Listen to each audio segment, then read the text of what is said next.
అన్న మేమైతే చాలా సఫర్ అవుతున్నాం మేడం వల్ల. ప్రతిసారి ఎవరి మీద కోపం తీసుకొచ్చి మా పైన చూపిస్తుందో లేకపోతే మా మీద కోపం మా పైన చూపిస్తుందో తెలియదు, కానీ మేడం వల్ల మాత్రం మేము చాలా సఫర్ అవుతున్నాము.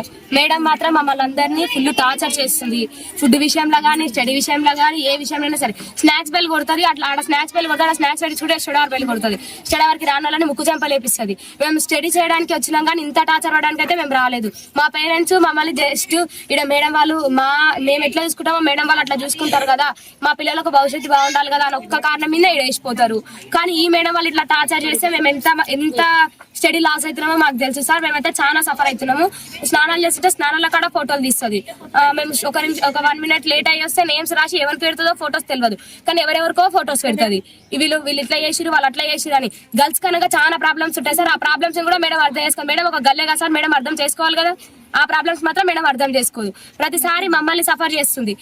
ఒక అమ్మాయి చదవకపోతే అమ్మాయిని గొంతు పట్టి పైకి లేపిందంట. అట్లా చేస్తే మన కరెక్ట్ అయినా సార్? మేడం కూడా ఒక స్టూడెంట్ స్టేజ్ ఉంటే కదా టీచర్ స్టేజ్కి వచ్చింది.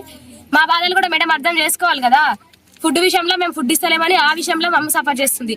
సండే రోజు మాకు చికెన్ వస్తే ఆమె కేజీ చికెన్ తీసి ఆయిల్ మొత్తము ఫ్రైడ్ రైస్ చేపించుకొని తింటుంది. అట్లా చేయకపోతే ఆంటీ వాళ్ళని తిడుతుంది, మమ్మల్ని సఫర్ చేస్తుంది. అది కూడా డైరెక్ట్ చెప్పదు సార్. క్లాస్ లోకి వచ్చిన తర్వాత అందరి ముందలా తిడుతుంది. పేరెంట్స్ విషయంలోకి వెళ్తుంది.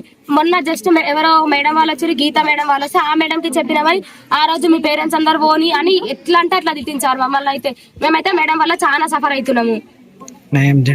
మాకైతే న్యాయం చేయాలి సార్. న్యాయం చేయకపోతే ఎన్ని రోజులకుండా ఈయనే ఉంటాం. మాకు మాత్రం మేడం అయితే వద్దు. కొత్త మేడం వస్తే చదువుతాం, లేకపోతే మా ఫ్యూచర్ ఖరాబ్ అయినా సరే బయటనే కూర్చుంటాం మేము.